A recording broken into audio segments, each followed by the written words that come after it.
All right, good morning, everyone. It's now time, and thank you so much for joining us for today's session. I hope you and your loved ones are staying safe and doing fine.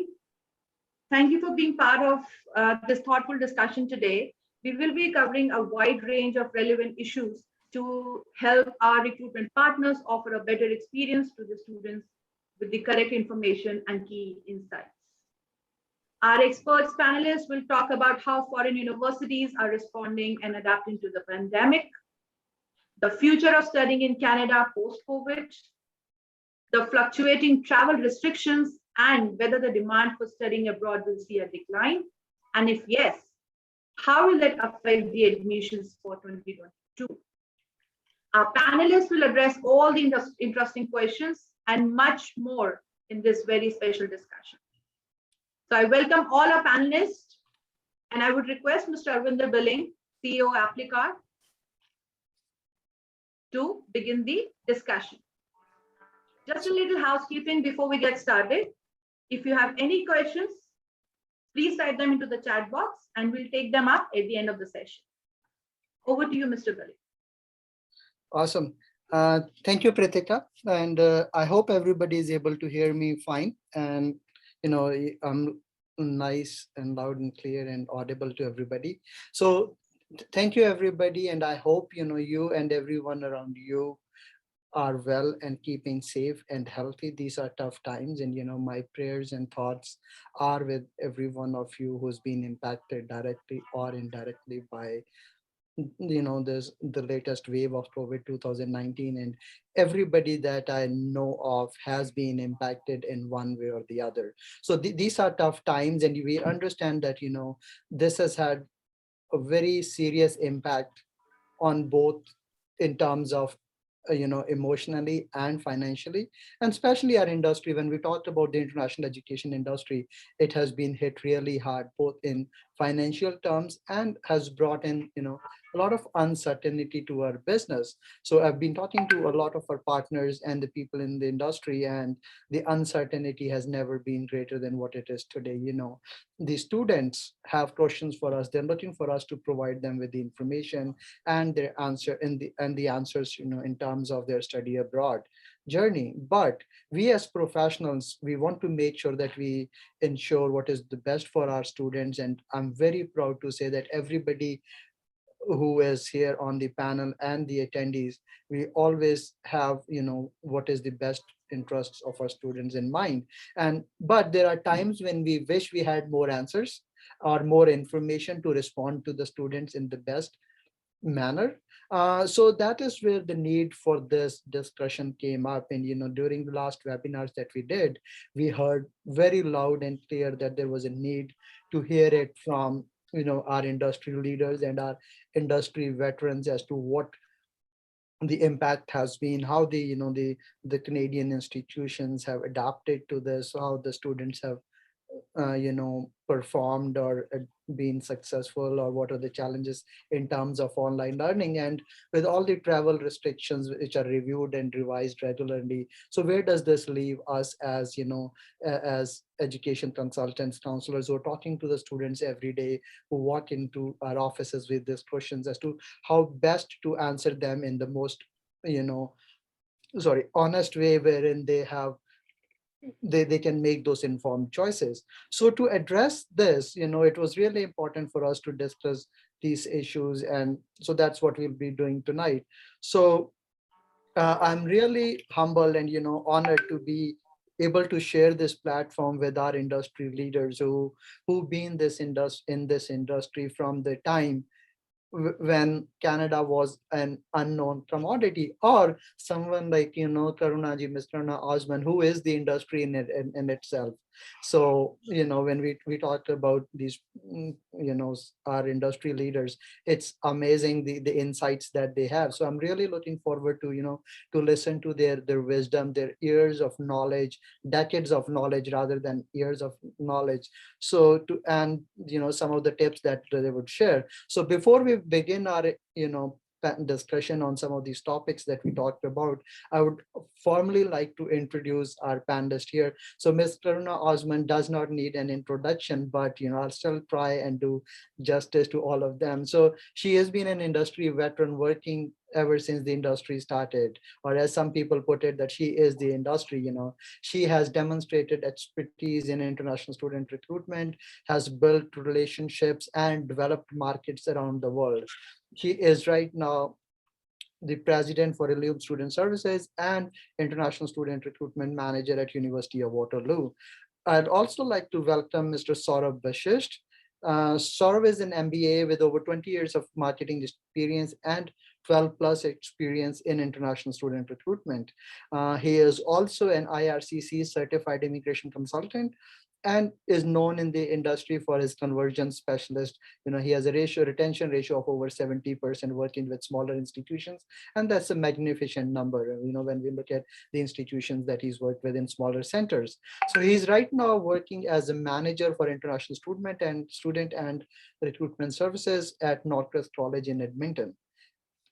Moving forward, I'd like to also welcome Mr. Prashant Sharivastha, an international business development professional who is an MBA, CSPO with over 14 years of experience in international student recruitment sector. I didn't know this, but Prashant at one point lived in Vancouver, and before he moved to the much bigger city, Toronto, right on the East Coast. So right now he is the director for South Asia for Seneca College and has been instrumental in, building those relationships and Seneca brand in the Southeast region. And his forward thinking and mindset has enabled him to build a brilliant and proven track record in agent management, admissions, student support services, and partnership development. He's really active in building these partnerships throughout Southeast Asia. Last but not the least, Mr. Mike Hannigan. So he has been in this industry all through his professional life, as far as that I could think of. He's been involved both in private sector and public sector as a consultant, as an administrator, as a senior leadership team. He is currently the COO for Ilium Student Services and was the vice president at ISEF for sales and marketing before this. And before he joined ISEF, he was the director and managing director for international recruitment and market development at Thompson River University. I'm really sorry, and unfortunately, Mr. Diwakar Sharma, he's not able to join in from Wilfrid Laurier University, but I'm sure we have enough expertise and, on this panel that they'll try and make up for our colleague here who's not able to join in for some personal reasons at the last minute that happened. So we definitely, the thought behind this discussion is, as I said, we all have questions and students walking into our office, and we needed to bring some clarity and answers to those questions. So we do have our industry leaders and our experts in this field who will now start getting to asking them the questions and helping you understand some of the reasons and where the industry is heading. So having heard about as to really loud and clear and being lived through this situation of COVID and the uncertainties for almost over a year now. So my first question to you would be, we'll start off with Ms. Osman and then move on to our other panelists, is how have the Canadian institutions responded and adopted to this new reality of COVID? And, and given the uncertainty and the situation we are in. So how have the institutions responded and adopted to this reality? Ms. Osman, if you can please share. Thank you so much first of all, for having me. And it's such an important topic of discussion. And I think we are inundated with these questions from the students, from the agencies, from the institutions. And I'm sure that my colleagues in other institutions will vouch for this, that I returned from my tour in Middle East on March 12th to 2020, and I haven't left my bubble since then. But in the first week of what had happened and when the schools started to close down, we came to this realization that the education cannot be a secondary thing in our institutions. So the first thing we did was became student-centric, and how could we make sure that we didn't interrupt the quality of what we were delivering, and how could we safeguard the students in terms of health and their welfare, and how to prepare for the arrival of students in the coming months. So everybody went to work, and people may think that it was an easy transition, that we just got up one morning, oh, I don't have to go to work, I can sleep in and I can do that. I want to share with my colleagues that between that period and today, I have done over 757 different events in different countries. We have worked harder. We wanted to make sure that we as counselors were available. Institutions adapted by providing students opportunity to study online, asynchronous, synchronous. We provided opportunity of students to make sure that if the visas were not there, how they could start their programs and continue to work through the IRCC regulations. So the adjustment for September 2020 was immense in terms of accommodating students. We provided them extra hours of help. We provided a lot of TA mentorship programs. We were able to have virtual libraries. We did testing with using the AI system. So students benefited by learning new skill sets. We made sure that every student had an opportunity to have same kind of desire to learn and expand their horizons and do research. Students were able to do cooperative education modules or work through the online process, because all the jobs got converted into into online jobs, and the industry had to be brought online by the universities. So universities put all the measures to take care of learning at all levels for the students. Now came the healthcare issues, arrival of students. And as the students arrived, and many of them did arrive, our housing complexes were changed. Our methods of providing the services for food, where the students could go and develop their themselves intellectually and physically and emotionally. So we had all the other services also that needed to be available for students. So to just leave this with you, Mr. Billing, is that we put all the energies to be thinking about student welfare and becoming student-centric. And we didn't falter in anything. We made sure that the education continued at the same level, even better in some cases. And we made sure that our partners on ground, like agents and school counselors, were all aware of what we were doing. And we provided students with all the support services we could. Thank you. I think that is really an eye-opener to hear as to how much of the scrambling and running around happened behind the scenes. And sometimes people thought it might be as easy as switching on and saying, yeah, we are online, it's Zoom's there or anything, but there's so many things that went into it. So Prashant, what would, like, can you maybe add on something and share as to what Sanika did or some in terms of adopting? And Sure. Yeah. Thank you, Arvinder. And first of all, I would also like to offer my sincere condolences and to all whom we have lost during this pandemic, and salute our frontline heroes. So this is very important because this pandemic has hit all of us, as you initially mentioned, and Karnaji also said. So having said that, yes, I will just build on what Karnaji has said. So what we have seen that as a response of COVID-19 pandemic, Canadian institutions have been taking steps to meet the challenges created by COVID-19. When the pandemic started, it led to cancellation of May 2020 intake last year at many institutions, and a number of institutions moved their courses online. Overall in Canada, several Canadian colleges and universities announced COVID-19 emergency funds to help international students. Many NGOs help supply of groceries and necessary supplies to international students living in Canada.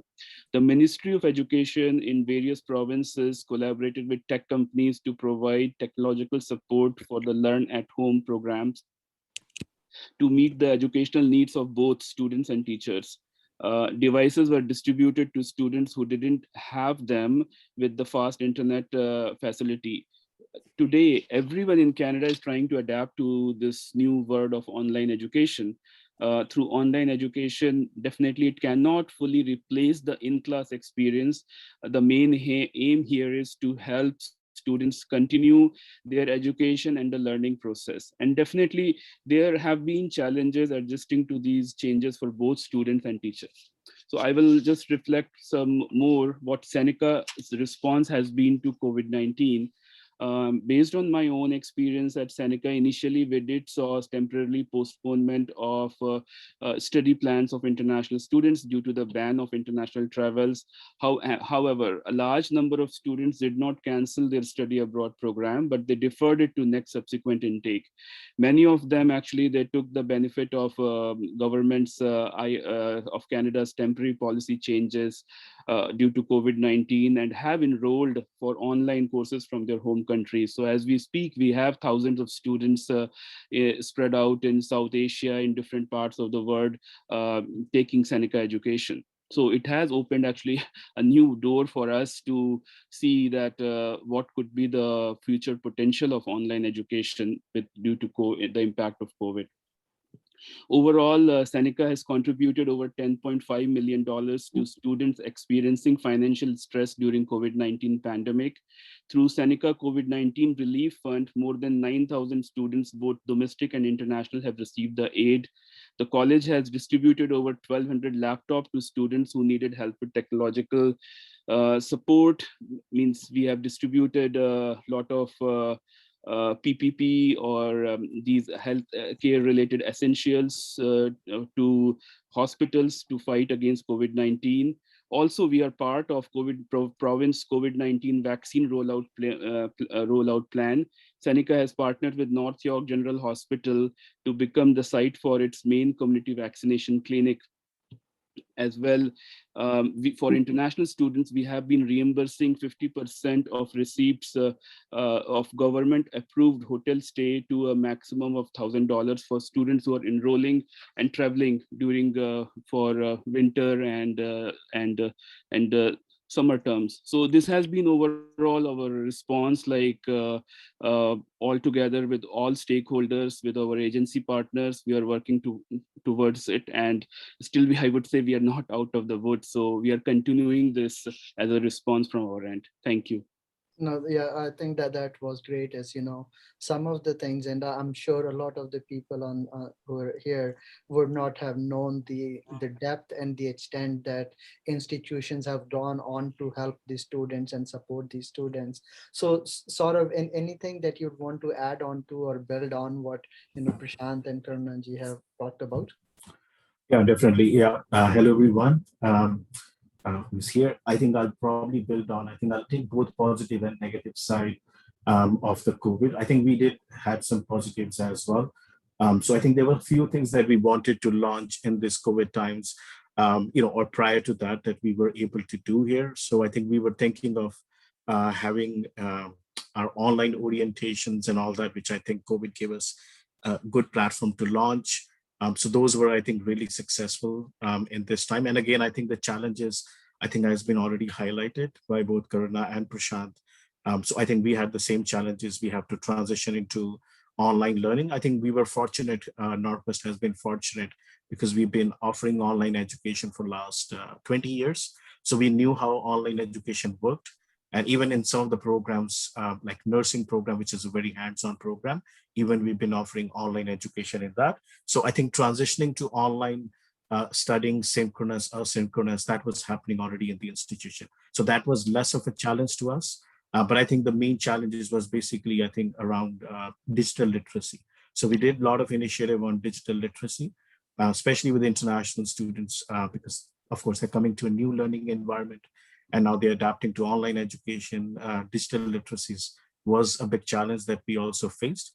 And I think the other challenge is that, of course, we had, we had probably the three buzzwords that resonated in COVID times and still resonating has been pivoting. We've been pivoting, we've been changing our strategies, both on recruitment front, because we are doing now a lot of digital recruitment. I think probably a lot of my here colleagues are already there. Colleges were doing a lot of digital recruitment, but on our institution, we were not that much active. So I think that also, probably compelled us to be in that arena. So I think that was one of the positives as well that we did. I think on the support side, Norquist also did support students. We had an emergency bursary fund in which we were helping students in the situations where they had a job loss. There was a lot of job loss that was happening due to the the lockdowns that happened around September intake. So I think we were supporting students in that. Also through our student association and other citywide organizations, we were also doing a lot of food bank to the students. We were providing that support as well. And I think in a lot of our programs, we had bring your own device, but we were handing over a lot of laptops and all to the students. We were going to their home, delivering it. So I think that was another big campaign that we did. The students who were within Canada. I think overseas student, I think what we did in September, probably we had a lot of students who were deferring because I think students were not fully ready to study online. So a lot of students were not ready. So I think it took some time for them to transition into online education. But I think right now what we are seeing in spring intake, January intake is that students are gradually adapting to online education. And I think we have done a lot of work on mental health as well. So we were very much concerned about the mental health of our domestic as well as the international student. And the government of Alberta is also investing a lot as well on mental health support. So we had a dedicated position who was helping students a lot on that. A lot of counseling services were available. We were doing on a weekly basis a mental health day in which students used to talk. And I think the main concern was the sense of belonging and social networking of the students, which I think was lacking when students were connecting from overseas. And also, I think if you are not in Canada, sometimes you don't feel like you're in Canada. So I think we did a very innovative thing, which was like, yeah, you're actually in Canada. Kind of a days that we did in which we were, interacting domestic students with international students. So they get that cultural aspect because a lot of students who didn't arrive were also missing that cultural piece. So again, I think we did a lot of innovative ways. And now a lot of our engagement activities, student association and others are happening in that virtual space. And I think that is something that we're going to take forward as positives because we will continue to do that even post-COVID, because I think that virtual space now, a lot of students are comfortable with that. So I think those are some of the positives as well. Yeah, this is amazing. And I think this gives a lot of clarity to our partners when a student walks in and says, oh, what is the institution doing to support me? What is the kind of support? So we're not just talking about the financial, the logistics and other support. We're also talking about the mental health and the well-being of the students and in terms of the learning and the additional support and services. So a very, very holistic, approach to support these students. So this, ties me into or leads me into my second question around some of these uncertainties and the travel restrictions as they're being, they constantly reviewed and revised by the government. So a lot of these students are walking into these agencies and with our partner offices and saying, they want to understand how the students who started before them, say in fall last year or in January this year, as to how they have been doing,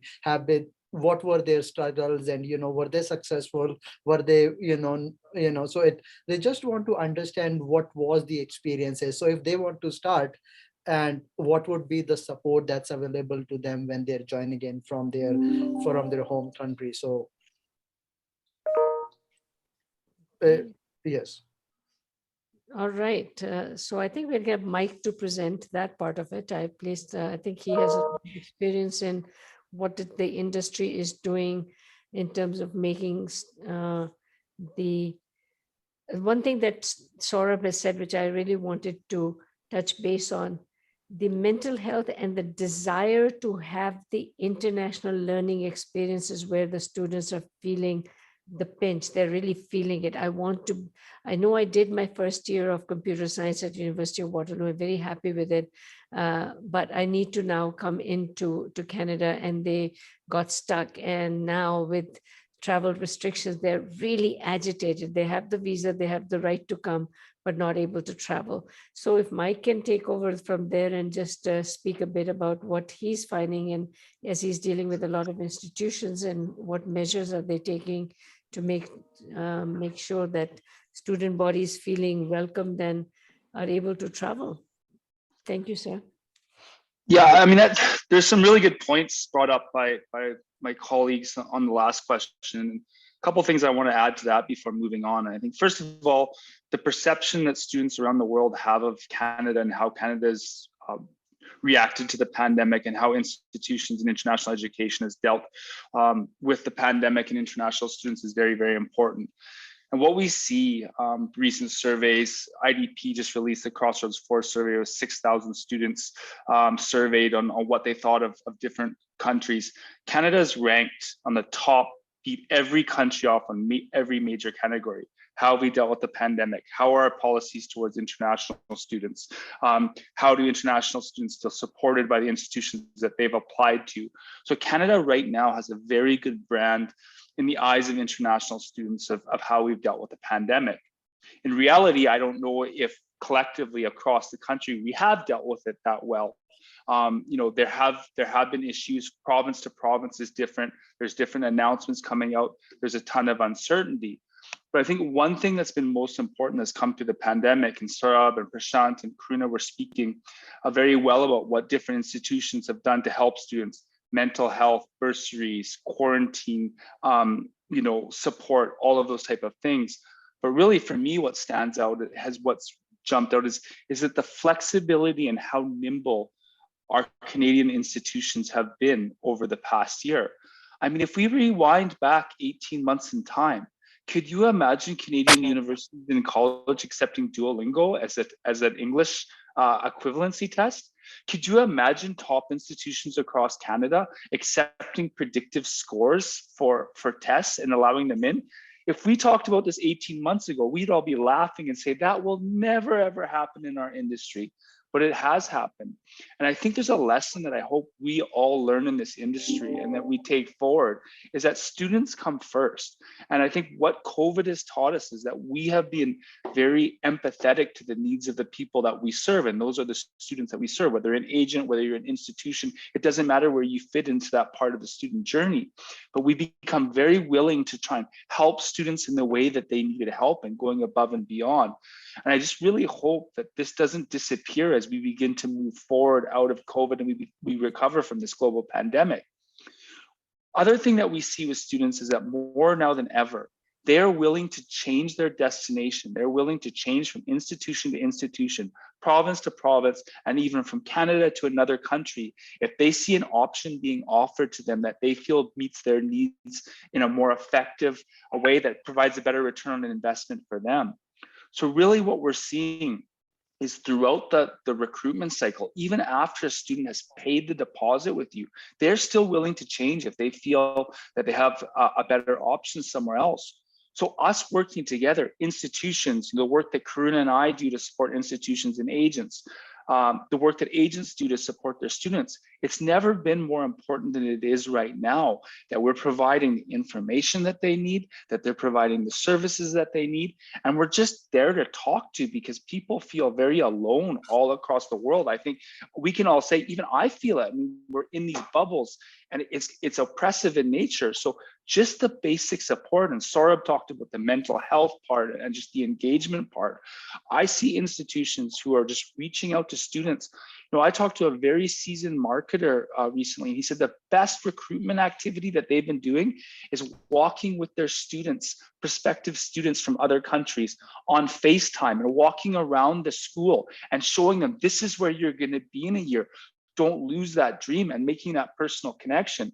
And Arvinder, as you started to turn and talk about, students walking into offices and saying, what's it going to be like? How have students been doing studying online?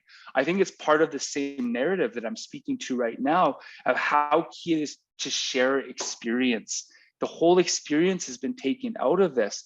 The reason why Canada is, in my opinion, and I think is fact, the best country in the world to study in is the supports that we have, the quality of education we have, the people, all of those type of things. So making sure that as a partner, whether, working with Arvinder's team, working with you as the recruitment team, the institution, to really look at conveying experience, to reach out to students in a personal way and support them all the way through the journey. And that's really the big takeaway that I've had over the past year, is how in Canada, we're doing a really good job of that, to still provide a personalized service to the students that we serve, and to help them at every step. So sorry, maybe Arvinder, I went a little off topic there, but I just want to kind of convey that idea. Not. And absolutely not, Mike. I think what you bring in is, because as Prashant said, being in this industry for the number of years that you have been, and the number of institutions that you are now in conversations with and meeting with, you bring in a very much a broader perspective from a lot of different institutions. So what I'm hearing from everybody on the panel, and the loud and clear, is that the student engagement, even if you are starting online from your home country, is much higher. And the institutions have been very nimble on their feet, very flexible to address and to engage the students and ensure your success, I believe. So what I'm hearing is that, correct me if I'm wrong, that if a student is really interested in studying, even though online or in person, there is enough support and resources that the institutions have put in place for him or her to succeed. Anything from Prashant and Saurabh? Prashant, maybe that you want to add on to that? What have you seen at Seneca, for example, students who started last fall or in winter this year? How have they been doing? Have you seen a lot of failures, or people doing fine, or based on what has your experiences been? I think Mike has summarized it very well, and just I will add what we have been doing actually from our international department. We are running a call campaign, so we are reaching out to all applicants, actually getting in touch with them, checking in how they are doing. Is there something we can help them with? Virtual orientation, which Saurabh also mentioned in his remarks. So all these things together are building our outreach and making us feel connected with the students. So in this virtual world, I would say that institutions have reached out to students, and overall, like Mike spoke very passionately about Canada. So the response, what students have seen from Canada, that how Canada as a country has been so supportive.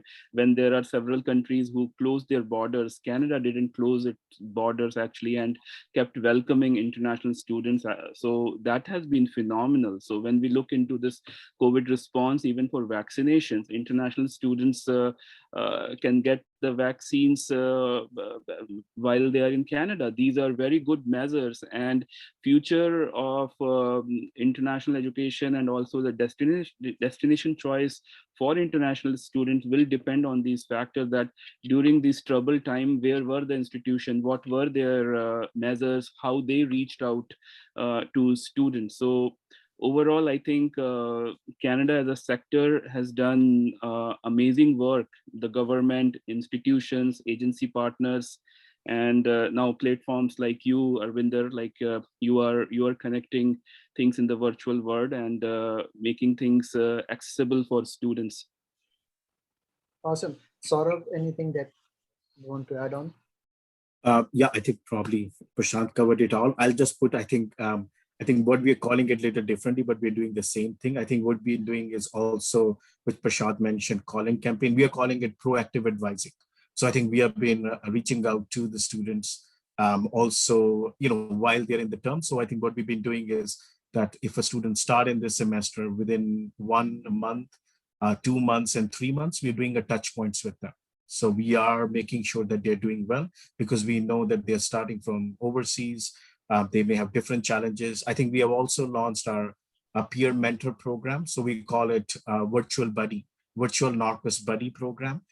So we are peering our new students with a mentor. So I think that is also because they are learning a lot from peer to peer.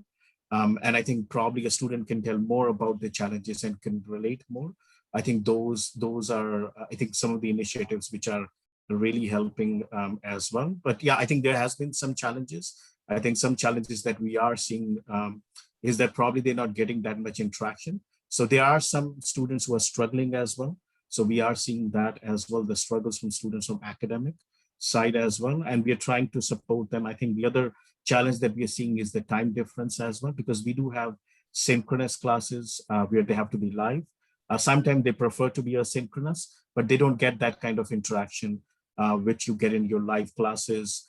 So I think those time differences, we are now making, again, this is something we are planning, is that we're going to have on different timelines. That, for example, for an Asian time, you'll have a class, for a Canadian time that works for Latin American students, for other students. So we are trying to also pivot that and adapt to it so that we can offer some synchronous classes in 2 time zones rather than just in 1 time zone. So those are, again, things in progress if these things carry on. So I think that those are the few additions. It's amazing how different institutions have, so much in common and being so innovative to help the students. Karunaji, I'll ask you a very specific question because this is more general. What would you suggest to students? I know you've been a student director, a principal of learning in your previous lives and dealt with students all your life, and how passionate you are. So what would be your suggestions or some of the tips, from a learning perspective? How do they stay positive, and how do they, have a positive learning experience while they're online? So, you know what, while I raise my hand for that reason, first thing I want to say, there is not a single institution, doesn't matter, it is public, it is private, it is big, it is small. Every single institution has worked very hard to provide service to students. Hats off to them. They didn't have budgets, they didn't, because students think that it costs less money to do. I have frequently students say, just take 10 more students in the classroom. They don't understand that professor doesn't want to have 10 more students to mark papers for. So our ground reality and the understanding of that has been very different. And some of the institutions, as we know, have troubled times financially because giving away computers, giving away money, or reducing certain fees so that students can have better internet services, all of those things. But your question is a beautiful one, because I have 2 very important teachers within Canada, and they had to go into lockdown, which meant that they had to teach from home, and they struggled with it. And I said to them, what is the struggle? Because they were missing the interaction. So guess what? They did walkabouts, tours. They had to teach. They took them shopping with their computers. They had to become more creative. Similarly, with international students, we did the same thing. We have become very creative in meeting some of the challenges, teaching a student how to make a classroom out of their bedroom.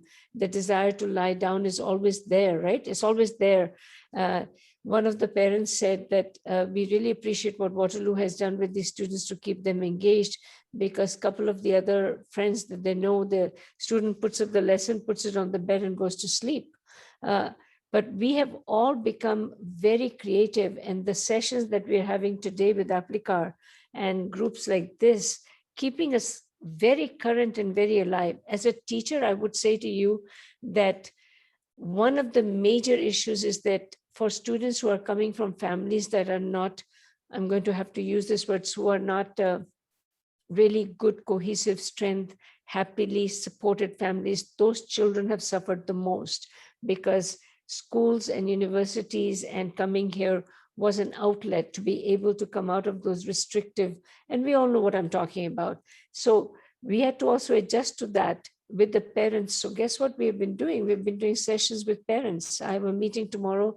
Arvinder, you are present in that meeting, in which we are teaching parents how to accommodate having children at home all the time, because every parent who is every person who is a parent in this panel will tell you that one of the things you look forward to is at 8 o'clock, the child is going to go to school and come back at 4. That period of freedom is no longer there. That child is there 100% of the time. And now, not only are you worried about that child's mental well-being, social well-being, his academic well-being, is my let's take an example of India, where it is a very loud community. The cleaning person comes in, the work is going on, and you are cooking food, and the mother says, I'm making paratha, do you want to come and have it? And the child is in the middle of a classroom. Having those adjustments, and nobody paid attention to that in their mind when they were planning, but universities and colleges became very proficient in saying, it's not just teaching, I got to teach them how to learn. It's a very important thing. How do I learn and shut out all the stimulus around me? So you asked me a question as an educator, as a classroom teacher, what did I do when students said, you know what, I'm not sure I'm capable of learning online because I'm finding that when the door opens and door shuts, I'm disturbed. And I see that Mike is wearing his headphones. So I then had to say to him, how can you reduce the noise? Let's find the ways to reduce the noise. I spoke to parents and I said, can you put white sheets on such a corner and make a classroom environment for the child? So those were earlier discussions. Now the students are good. And one student came to me the other day and said, okay, you know, your advice was very good and I got through grade 12. They're not writing the exam, and I wish they would because I'm very well prepared, but I'm not sure I can do that for one more year. So there is a tired stage that is in the society right now. And when the students are tired and they're tired of this, now we need to, that blended system, that integrated system of face-to-face and some classes online is going to be the real reality in September. Even if the students come, I would like my colleagues to tell me if that is what they see that their institutions are going to do. But boredom is also hitting a bit in the minds of the students. And how can we stimulate? And let's not make it all academic. We did some sports. Columbia College was the best one, where they did a weekly sports and fun exercise and bring your tea and coffee, Sessions and yeah. tea break sessions. I loved it. I went to one of them and we told jokes. Let's watch a movie together. There are lots of little things we can do to make it a reality of as if you were in Canada. Prashant said, we try to make it, no, you're studying in India, but you're in a Canadian institution. And those kind of measures are very important. So thank you so much for asking me that. That was such an important issue to be addressed, because we are all talking about what is the institution doing, to support these students, but nobody was talking about, okay, how can we help the students better learn or adapt to this? So, some of these thoughts that you put in would definitely help a lot of students who are wanting to, start online. So moving on to that, I think we're running close to our time. So my question to you would be, I'll start off with Saurav this time. Saurav, what do you think about 2022? Are you seeing an increased or a reduced demand for Canada? And what would be your message to our partners in these uncertain times? Yeah, I think probably everyone is on the same boat. I think we are seeing a lot of demand. I think the demand is going up for Canada. And I think there are some of the reasons why, which was mentioned by everyone, is that I think Canada handled this crisis well. It's seen as a very desirable destination. It keeps its border open. So I think all those factors combined together, I think it has really helped to keep up the demand. So yes, we're getting a lot of application. So this fall, we had 40% more application than our previous fall. I think the challenge that we had is attrition rate. So our attrition rates are really high right now. So the attrition rate historically has been 20%. This time, I think it has been up to 40, 50%. So a lot of students are deferring because they're not getting visa in time.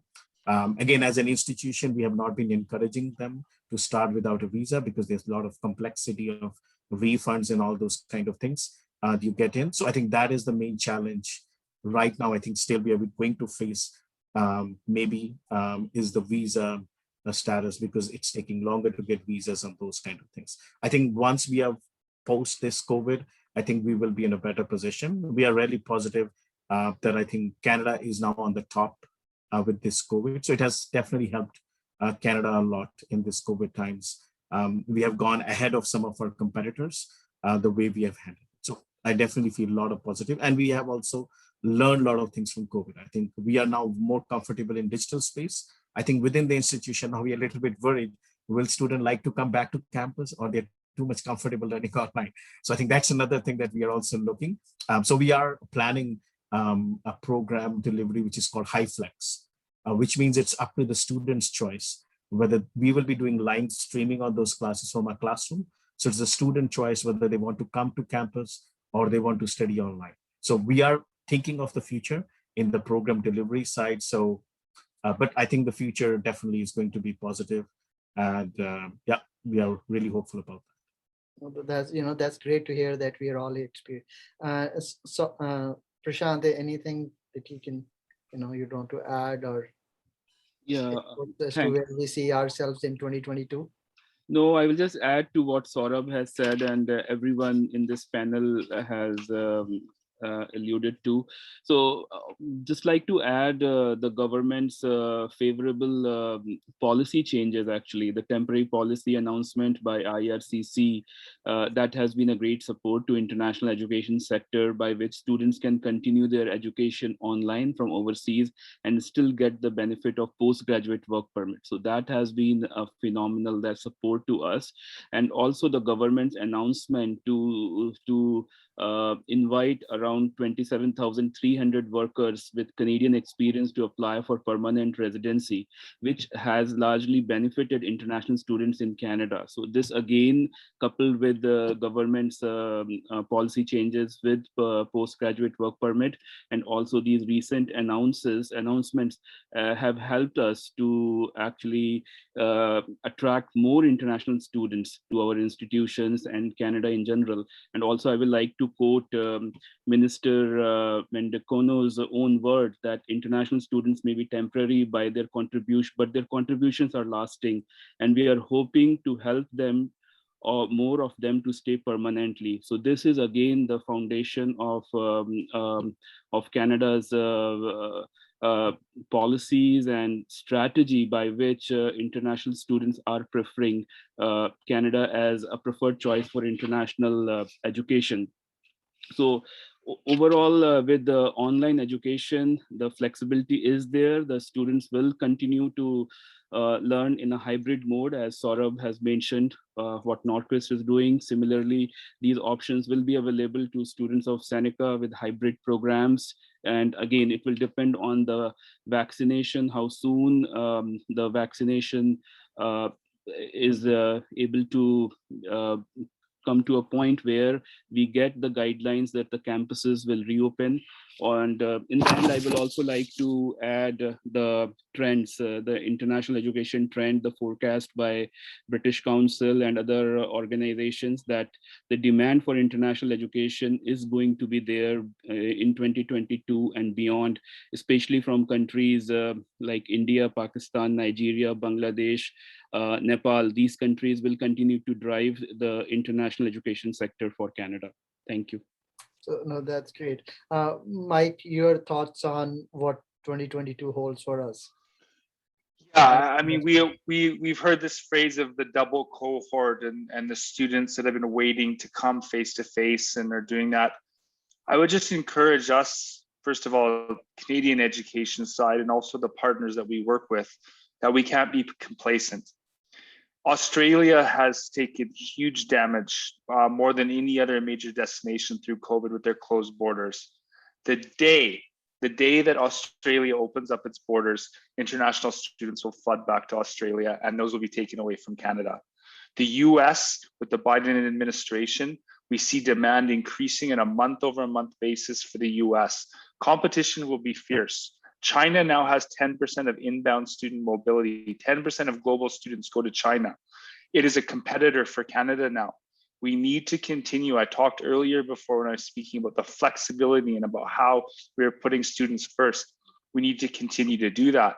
In addition to that, I think one thing that institutions in Canada aren't traditionally good at is the technology piece. And we're going to have a lot of volume in 2022 with a lot of applications coming in and students applying to multiple institutions. How do we follow up with that?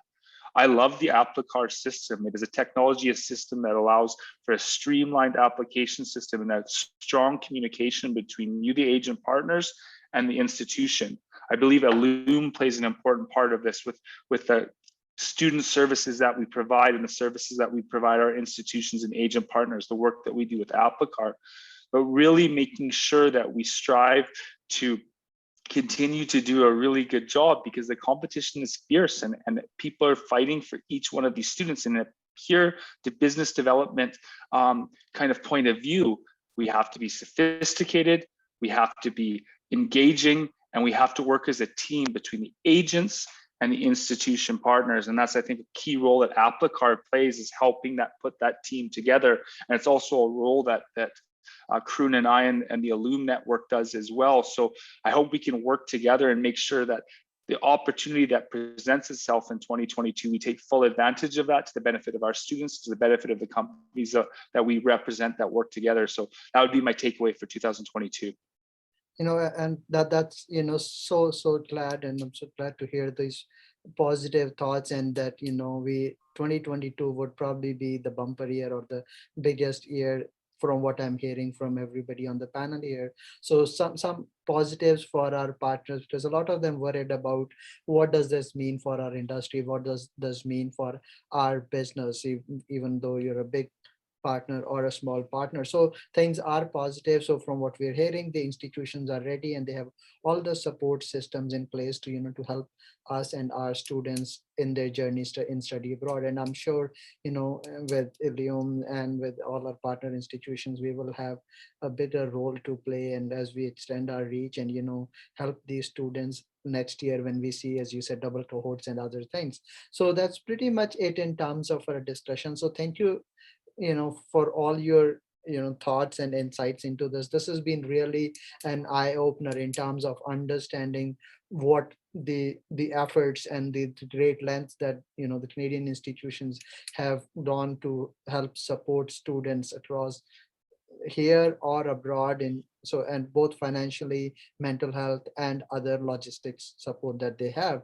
So moving on to our questions, we have a number of questions, and I'm seeing that a lot of them are being answered as we are doing this. So my first question would be, so we're hearing this a lot. There's a lot of students who already have offer letters. Should they go ahead and pay deposits, apply for visa, or wait for things to get better, especially for the ones which have for offer letters for September intake at this time, and now the biometrics or the medical is not happening. So Prashant, what do you think, and Karnaji after this? So what are your thoughts on this? And should they pay the deposits and apply for visa? What are your thoughts? Thanks, Arvinder. I think it's a completely student's choice what they are going to decide. But my view is, since they have an option of continuity with their education plans by studying overseas, and still those duration would be counted towards their postgraduate work permit until December 31st, 2021. So for the September intake, definitely they can avail that offer and continue their educational programs and start online. And we will see that, I think in coming months, when the travel restrictions are eased off, they can make their travel plans to come to Canada. We know that, yes, right now the flights from India and Pakistan, the direct flights are restricted, they're banned. But still we see students coming from third country route as well to Canada. So students are finding their ways, but overall, I think it's their choice. But from an institution point of view, and we have been supportive with online education. I think all institutions here in this panel today have been a phenomenal support to all the international students overseas. So from my point of view, as I said again, yes, with the policy support from IRCC, students can continue their online education from their home countries, and they would have a continuity in their education, and they can come to Canada when the travel restrictions are eased off. Thank you. Sure, thank you. Karunaji, any? Oh my God, I gotta say a few little things. There are three things I want the students to know. And as an educator, I want to say, why do you want to take a gap? Continue studying. And I like what Prashant has said, that they're providing you support and do online studies. That was a different point. But yes, please do pay your fees and please start your visa processing. Please look at the application it is giving you. If you start to fill the application and you're not able to put the medical, it will take you to the non-STS application. IRCC has made all the accommodations that they can probably make to help you. If you're coming to University of Waterloo and you don't come, you have 1 year because we only take September intakes. So please check out that, can you defer? And if you're deferring, are you deferring for next 12 months? Are you going to take that chance? And guess what? You cannot defer in major faculties because those are competitive, and we will have you reapply and take from that pool. So you have to look at what choices do you have. Each institution is different. Seneca has a lot of choice, tremendous amount of choice. You can start, and if you didn't get the visa, you can start probably in January. You probably have a May section, but you couldn't do the same thing in McGill if you have an application for McGill or for University of Waterloo, because they only have one entry programs. So look at your own application for the application of the student that you're dealing with and what institution have they applied. And let's say that you were going to come to a certain institution which was very complex, and right now you think, I think I will go to Seneca, and next year I'll go to York. That choice is not a bad choice because it gives you a bit of a change, and now you've opened yourself to 4 times that you can enter. If you are able to start your studies, for example, I'm going to just use Waterloo as an example. You don't have a visa, you've applied for it, you've sent us a message that we made an application, this is my SW number, S number, whatever it is, and I don't have a visa, and it is September the 7th. We are going to permit you to start the education, and we'll let you go right till September 27th. And if September 27th you still don't have a visa, we are going to give you full refund. So look at what the institution is giving you as well. Institutions are saying that we give you permission to study, but remember that if you go past September 27th for University of Waterloo, example, not the same for all institutions, please remember that, then your tuition fee is non-refundable because we're not going past that. There's a last dropout date. But we created another dropout date in October, which says that you can take 50% refund and continue studying. And some parents, we've also given them the option that continue studying because we know that our credits will transfer to many universities in the world. So having said that, absolutely there is a risk to start without a study permit, but there are some choices you can make. Last year we had approved in principle kind of situations, and majority of the students were able to get their visas but not travel. My situation right now, there's 2 or 3 questions I want to answer. One of them happens to be, are the classes going to be online or offline in September? Every institution, and this is across Canada I'm giving you, is hoping for face-to-face interaction with students. At least that is my understanding. If anybody here has a different one, please let me know. And we are also preparing for online classes in case the students are not able to come. So we are calling it a blended system. And I think Saurabh said that we are pivoting. We are also bringing in new information every 2 to 3 weeks and refurbishing our own programs and our systems to accommodate the changing environment of COVID. What is COVID doing? If India's COVID situation remains as it is, Arvinder, there is no possible way there will be enough time to get the visas, get the students on, because if biometrics doesn't open and medicals are not done, how are the visas going to be done? But let's just be very honest on this panel. It is a how many $1 billion industry? $13 billion industry? $30 billion for Canada, 34 billion, yes. So are we going to lose that money? Are we not going to make accommodations? Of course we will. We'll find ways and methods.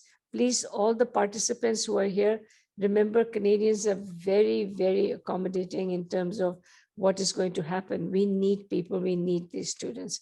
So I just wanted to say to the students, don't be afraid of online. Yes, that's not what you want, but don't create a big gap. Don't start taking courses in India for credit, because then you're not admissible to the universities you have chosen. You have to reapply. You have to now give us your university marks. So there are so many stipulations. Talk to your representatives. Make sure that if you are taking a student and you're giving them advice, or stay in India and you can go to Delhi University for 1 year, your admission is null and void. It just ended. So please do talk to us. I don't think any one of us is different in that, Prashant or Saurabh. If a student has started a credit course in India, they will have to let us know, and we will have to reevaluate that application with the new grades. Thank you very much. Awesome. So moving on to our next question, maybe I'll have Saurav answer that. Saurav, have you seen any difference in the students, finishing the grades in terms of on an average? I don't need an exact number. Students passing their courses before pre-COVID versus online from abroad. Yeah, So I that's think something a lot of the students are asking us. How have the students who went last semester done? Or how did the students who started in the last semester are doing online? So they just want to have that fact, comfort level of knowing that. So if you can please. Yeah, no, I think we have different streams of students. So I think we have some students who started pre-COVID and now they're learning in the COVID. I think we have other stream of students who started in COVID times and are graduating in COVID times. So I think their learning experience has been totally different. And then I think now we have students who are starting now who may graduate when probably post-COVID. So I think what we are seeing is, I think in all the students, that I think the transition has been challenging. And we are definitely seeing issues with students who are starting online. So I think right now, what we have seen, we have a higher uptake in our tutorial services, academic coaches. Those services were maybe not that much, I would say, probably used by students prior, because they had a lot of interaction with the instructors. They also had peer-to-peer interactions. So I think the success rate now is dependent on how much student services they are using. And we are starting a Jumpstart program this September. And in that Jumpstart program, what we are trying to do is we're trying to bring all these services together and helping students to use all those services so they can graduate and they have a higher success rate. So I think in this online environment, our biggest concern has been mental health, which I mentioned before. And I think the other big, I would say, concern is student success. And then, of course, the third is the sense of belonging. So I think that those three things have been a challenge. And we identified those three. And again, at Northwest, those are right now our priorities. And most of our services, whatever strategies we're implementing, we're trying to fill those three things. And also, I think we are also trying to do more digital literacy, because sometimes when students are starting, they have a less digital literacy because they're not used to using, the platforms and all those while submitting the assignments and all. So I think that has been probably the key right now, that the students need additional support, and we have to be reaching out to the students rather than students reaching out to us. Okay, awesome. Prashant, anything like that you've seen at Seneca in terms of success of students online versus in person? I think it's fairly pretty much what Saurabh has mentioned. It is the same. There are challenges with the online education. Time zone difference is there, although the students do get recorded lectures to watch in their own time zones. But adaptability to online education has been a challenge. Means students have worked very hard for it, and the teachers as well, the professors, their outreach. Like I see that professors available for students now in their time zones as well. So there is a comfort in that sense for students also, that their teachers are also reaching out to them, supporting them.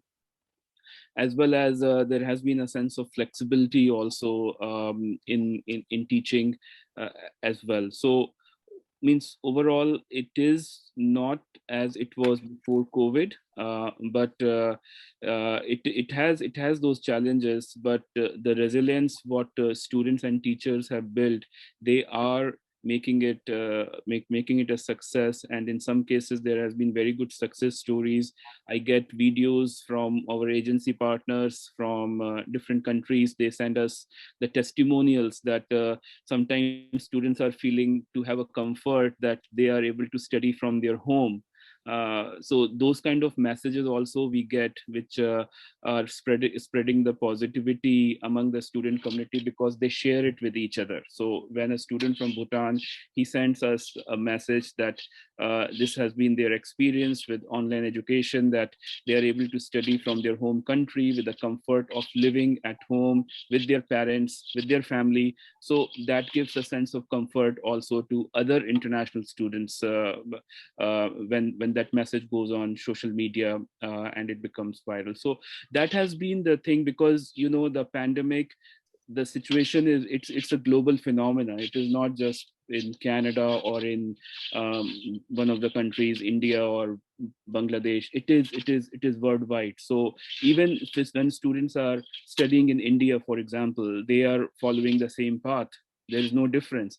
So having them with the belonging of a Canadian education, that is what we have been trying to do and trying to achieve, that they stay connected, they have a continuity in their education, they are with their loved one, because one of the message during the time of pandemic is stay home, stay safe. So we are following those COVID guidelines also with education delivery, and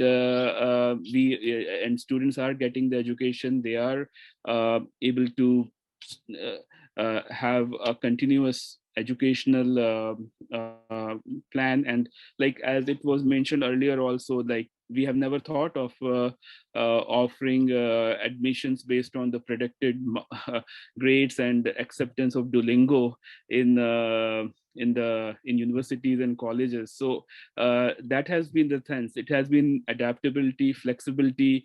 These are the things which are not only keeping us survive, but also thrive in the time of pandemic. This is what I would like to say. Thank you. So thank you so much. So the last question for the night, Mark, I know because you've been talking to and advising a lot of institutions across the provinces. How do you see things in fall this year? Do you see things pretty much the same, or different provinces being at different stages of opening? Or so what are your thoughts on that? Oh, that's asking me to break out the crystal ball. Let me see. I think we hope for the best, and we but be prepared for other situations. I think students now, what we do know is that students are expecting normal. Students are expecting a transition back to face-to-face. We see that they're willing to start their hybrid or online if it's going to go to face-to-face. Most majority of students do not want to do online if it's going to lead to more online. So I think here in BC, it's very optimistic that we're going to be face-to-face for or hybrid for most programs. So I think more important is the communication with students and letting them know what the options are and what their opportunities are. We heard about, Saurabh and Prashant talked about what happens if they don't get a visa, or what happens if they have to defer. I see a lot of institutions across Canada who aren't communicating clearly. They're announcing that, okay, we're gonna let you defer, but it was so late in the cycle in previous intakes and causing this uncertainty. I think it's setting a course for your institution, or setting a course and advising your students in as clear as possible way of what the possibilities are and what they're going to face. But I'm optimistic that September is going to be very much back to normal. Canada's vaccination rollout has been excellent. BC is coming up against to 70% of adults going to be vaccinated soon, people getting their second vaccines. So I'm very optimistic that September is going to look as normal as it can be imagined in these crazy times. And then as we move into January looking very normal for students being on campuses across Canada. Awesome. So, thank you so much. We still have a lot of other questions, but we're running, late on time. We're already 15 minutes over, and it's really late. It's 2:15 in the morning for Prashant. And, I really thank everybody, our, panelists and our experts and friends from the industry. I am very positive after listening to you, and very hopeful, that we'll have a very normal, or as normal as we can have, a fall semester. Very positive about that. The vaccination status has been, like everybody's, as you said, around 65-70% of the people have been vaccinated in Canada, or at least the first dose. So which is again a very positive sign. So we are looking forward to some great years in 2022 and 2023 moving forward. Another positive news that came from everybody was the great lengths, over and above and beyond that the institutions have been to to support these students, be it door delivery of the laptops, or the mental health, or refunding or sharing some of those hotel expenses. So it has been amazing, the flexibility, the adaptability of the institutions, and that is what has put in Canada on top of everybody's list, and we are seeing all the action. So thank you so much. Thank you, everybody. Thank you, Prashant. Thank you, Karunaji. Thank you, Mike. And thank you, Saurav. It has been an eye-opener. And, I'm sure our partners and us are now in a better position to answer a lot of these questions. Are what is the institution doing for me? Is it even worth it, right? Why can't they put in 10 students extra in the class? Or what happens? Should I pay the fee or should I not? So my advice is, talk to our partner institutions. Let us know if you have any questions and around refunds and deferrals. And if you have an offer letter, my suggestion would be pay the fee and apply. At least you'd be first in line when things open up. So I think that's a very positive message from everybody. So once again, thank you so much. Thank you, everybody. Thank you for sharing your knowledge and your insight into this industry. It has been so much, and it was nice to see my colleagues Saurabh and Prashant. Lovely to see you. Be well. I miss Northwest. I miss Alberta. So yeah, you taught at Northwest, right? Or what was that? Yeah, I have taught at Northwest. I have taught at Alberta College. I've taught at McEwen and University of Alberta and high school. So Alberta is my province. So anyway, all the best. I have to go to another thing. Yes. Nice to meet you as well, Karuna. Thank you so much. Thank you, Saurabh.